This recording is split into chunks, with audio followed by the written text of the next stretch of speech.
Some breaking news we're watching this morning. A 19-year-old remains in critical condition right now after being shot in the head near the Tennessee State University campus. News Channel 5's Sophie Nielsen-Colding has been talking with investigators all morning long.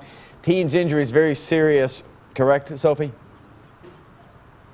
That's right, and while the crime scene is now cleared up, you can see that pool of blood on the ground over there where officers responded and found that 19-year-old unconscious, gunshot wound to the head. He was rushed to Vanderbilt University Medical Center where he is now clinging to life. The shooting happened just after 1 o'clock this morning. Both TSU police and Metro Police responded to multiple 911 calls of shots fired. Now, these are TSU dorms. A lot of TSU students live here, but this 19-year-old was not a TSU student. We are only a couple blocks here from TSU's main campus. Police were here for about 5 hours as investigators combed through the crime scene. They laid down evidence markers where they found shell casings, a cell phone, and of course that blood. Investigators are now working to find out if they can find any more details to piece together this crime. Now, the gunman is on the run. The description that we have of him is that he's an African-American male with gold-tipped twists. That's his hairstyle. He's driving a black 2010 Chevy Impala. Live in Nashville, Sophie Nielsen-Colding, News Channel 5. All right, Sophie, thanks for the update on that. Meantime, a man accused of firing shots into a couple of cars and crashing near TSU shows up on a woman's doorstep saying that he'd been shot. This all happened around 10 last night along 28th and Jefferson. Officers believe that gunman was in an SUV and fired shots at a couple of vehicles near a gas station. No one was hit by the gunfire, but a short time later, the gunman showed up at I-40 in a crash there. After he crashed, he took off on foot, asking for help at a nearby woman's home on Herman Street, saying he had been shot. Detectives are still trying to piece this puzzle together.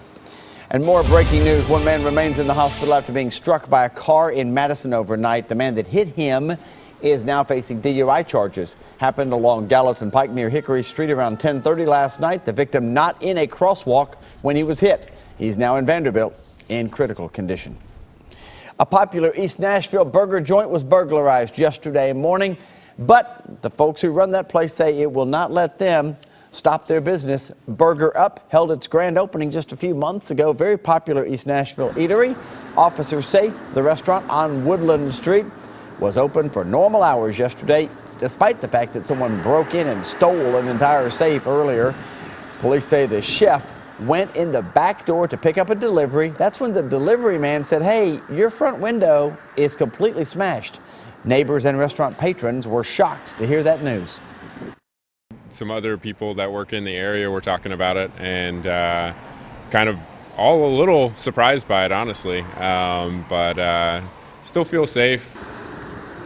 The manager says he's added a few extra security measures in the restaurant, and he's thankful for the community's continued support. Several other East Nashville restaurants have also been targeted by thieves recently. If you know anything about that might help, give police a call.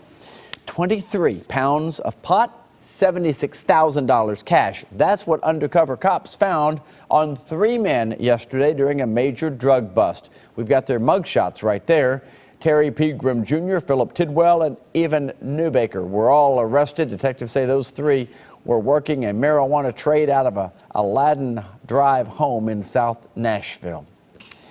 We're getting our first look at 3 teens accused of vandalizing several churches up in Hendersonville.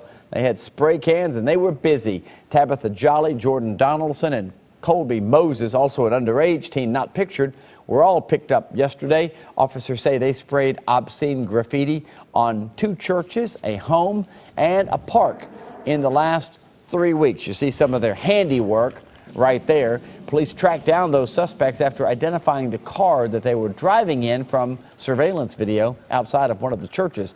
All 4 people now are facing several charges.